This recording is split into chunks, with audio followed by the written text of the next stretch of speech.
Alright, so we're right in the middle of summer and the high season for furry conventions all around the world, and one constant topic that keeps coming up about them is their size. Specifically, how many cons seem to be growing at rates that haven't been seen before, to the point where a convention blowing their last attendance record out of the water has gone from a surprise to the expectation. But nothing grows that fast without some side effects, some more painful than others. And just like my left knee when I was a teenager, there was one particular pain point that is perturbing potential participants of these furry parties, the dreaded registration line. It's a big problem and has many members of the community thinking about possible solutions, but there is one in particular that many furries have been backing, a solution that involves one of these. What if, instead of waiting in line for your con badge, you get it in the mail beforehand and take it with you when you travel to the con yourself?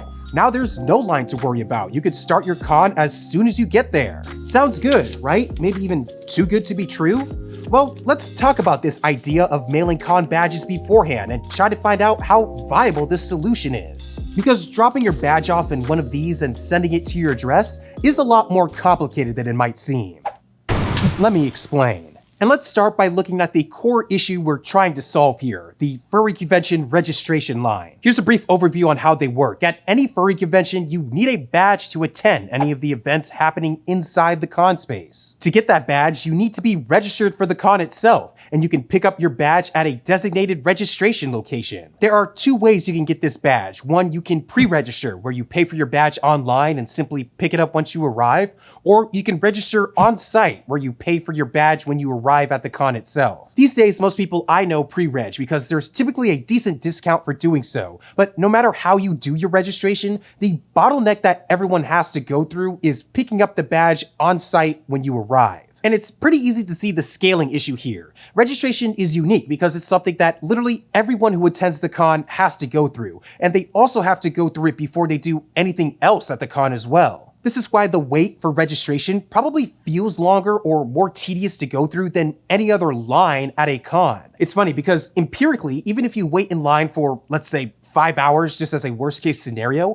for a 3.5-day convention, that's only around 6% of your time at a con. But because you can't do anything else beforehand and most people go through it at the same time, you are very aware of that 6% eating away at your time at a convention, which makes the frustration of waiting in line for that long that much worse. And things only get worse when waiting in that line actually starts to take time out of the con itself. If for whatever reason you can't get in line before registration even opens, you might end up missing some of the events that happen on the first day, which again is frustrating because there's literally nothing you could do about it. You have to register before you do anything else. So the pain points are clear, and as much as I try to keep my complaints about volunteer-led conventions to a minimum, the size of reg lines at some of these cons is becoming a legitimate concern. And not just from the perspective of an inconvenienced convention goer. It's gotten to the point where asking people to be in these lines for that long is becoming an accessibility concern. Especially for cons in the summer, if the line gets big enough, a significant part of that waiting will involve standing outside,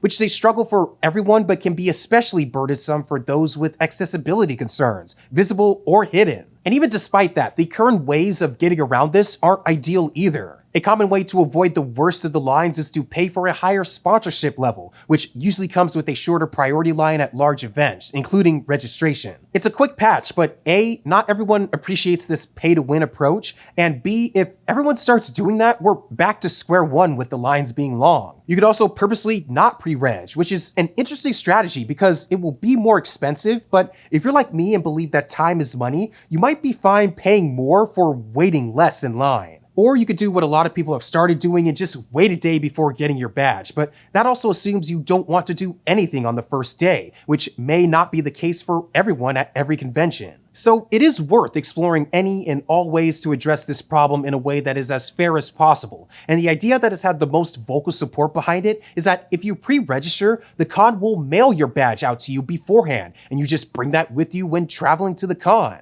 And the reason behind getting your badge in one of these has gained so much vocal support so quickly is that there's precedent for this strategy, mainly in other larger fandom communities. If you look at some of the larger, more general fandom conventions like your PAXs, your Comic-Cons, and your anime expos of the world, getting your pre-registered badge in the mail is standard operating procedure, and in some cases, a requirement. It's a pretty simple process to understand as well. Pre-registration will open up months in advance of the date of the convention. You put in your address as part of the steps to register, and sometime before the con, you'll have your badge with your name and badge number on it shipped to your mailbox for you to take with you to the con. Or if you can't guarantee that you'll be able to receive it at home, you'll have it ready for you at will call, which is essentially what furry conventions do now. And for those cons and those communities, this strategy works pretty well in most cases. The advantages are clear as well. The biggest and most obvious one here is that it dramatically reduces the lines at registration. Imagine how shorter the line would be if you took everyone who pre-registered out of them, since in theory, they would have their badges mailed to them already. That would only leave people who are registering the day of, which would be a fraction of the time to wait than it is now. And even if there still is a line for registration, managing that crowd would be a whole lot easier. The chances of keeping everyone indoors are much higher. People aren't standing for nearly as long, and there's less congestion from people exiting registration. It all makes for a smoother and more accessible flow of traffic. And on top of that, when there are shorter lines, there are fewer staff members needed to manage them. This could free up volunteers who would normally be helping to keep that super long line in check and allow them to help out with other areas around the convention, which can be appreciated on that first day when the influx of people all rush to get their con started.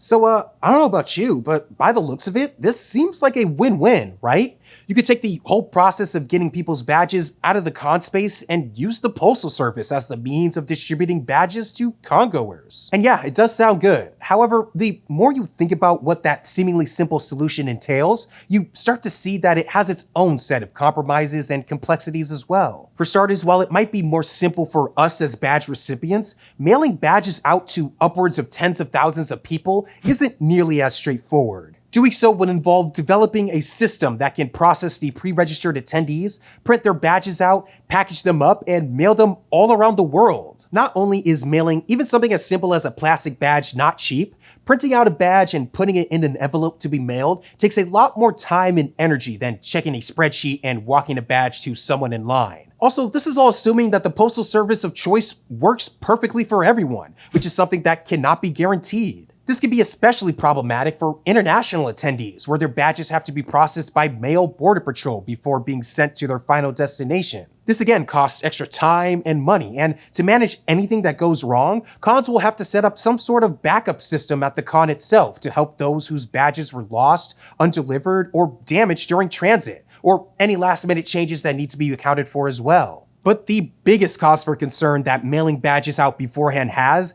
to do with security and fraud. At least when you pick up your badge in person, your ID is checked before you receive your badge. It is much harder to verify an attendee's identity without in-person registration, and without it, that could lead to an increased risk of badge counterfeiting or unauthorized sharing. This also means to combat this, additional security measures may have to be put in place during the convention itself, so all the savings on people power that I mentioned before will probably be spent on that instead. So yeah, it's not as simple as it sounds, and the biggest cost of making a change like this will be getting more volunteers to help out with the badge mailing system. As someone who has volunteered at a convention before on the registration team, getting everyone properly registered is complicated. And of course, the more people you have to help, the easier it can be to manage. But remember, in our community, our convention staff are all volunteers. There's no financial incentive for people to help out. So that begs the question, is it worth it? Registration lines are not getting any smaller, so is it worth potentially increasing the cost of registration,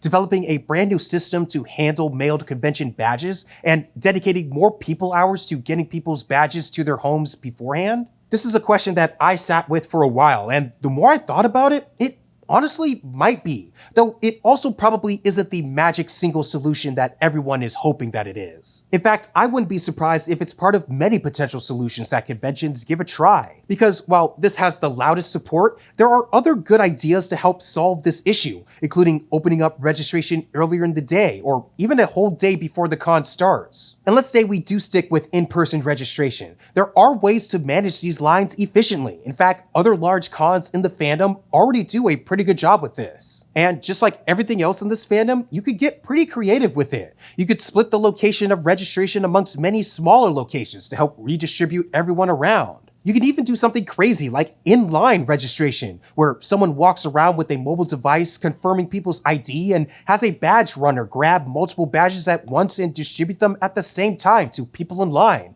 kind of like those fast food restaurant drive-ins. The point is that mailing badges doesn't have to be the solution. It can be one of many solutions that conventions put in place to help make lines at registration a lot more manageable. In fact, if you want my honest opinion, I actually think it should be a smaller con that acts as the guinea pig to give it a try before a bigger con implements it, simply because the stakes for things going wrong are that much lower. Either way, any solution that a con goes with is going to require patience, planning, and probably more volunteers. So if you want to help make the con experience better for others and yourself in the future, it might be worth helping out at registration yourself. But no matter what happens, I'm actually excited to see what solutions a fandom this creative comes up with to solve this problem. It may not be overnight, of course, but of all the growing pains that furry conventions are going through, registration is one that I and many other furries believe is actually fixable. And it all might start with a bunch of these. Alright, that's it for this one. Thank you for watching. If you like videos like this, feel free to hit the like button below and subscribe if you want to see more. Either way, I'll catch you in the next one, but until then, stay wild out there. Peace.